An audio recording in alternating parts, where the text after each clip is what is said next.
Welcome to Sadbhavna News and I am Poonam Sharma.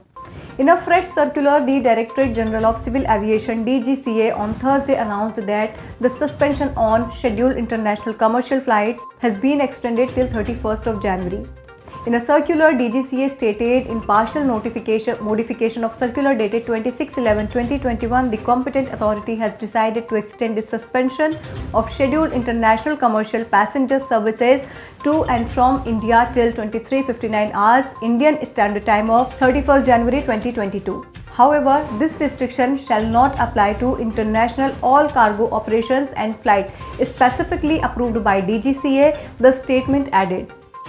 International scheduled flights may be allowed on selected routes on a case-by-case basis.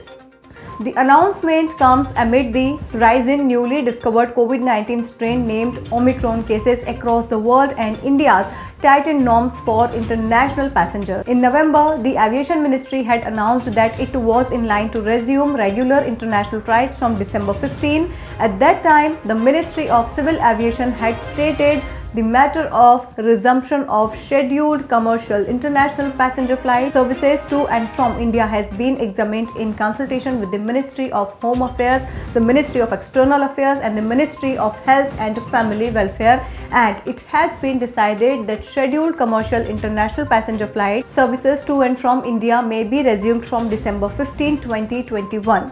However, after the emergence of the Omicron cases, it postponed the resumption. Moreover, it has also formed a list of at-risk nations and travelers arriving from their need not take additional measures on arrival, including post-arrival testing for COVID-19. The current list of at-risk countries updated on 9 December includes the United Kingdom, other countries in Europe, South Africa, Brazil, Botswana, China, Ghana, Mauritius, New Zealand, Zimbabwe, Tanzania, Hong Kong and Israel. The country had suspended international flights from 23rd March 2020 amid coronavirus pandemic. However, special international passenger flights have been operating since July last year under air bubble arrangements formed with approximately 28 countries. Under an air bubble pact between two countries, special international flights can be operated by their airlines between their territories with specific restrictions. India has formed air bubble pacts with around 32 countries including US, UK, UAE, Kenya, Bhutan and France. For arthroscopy and sports injuries.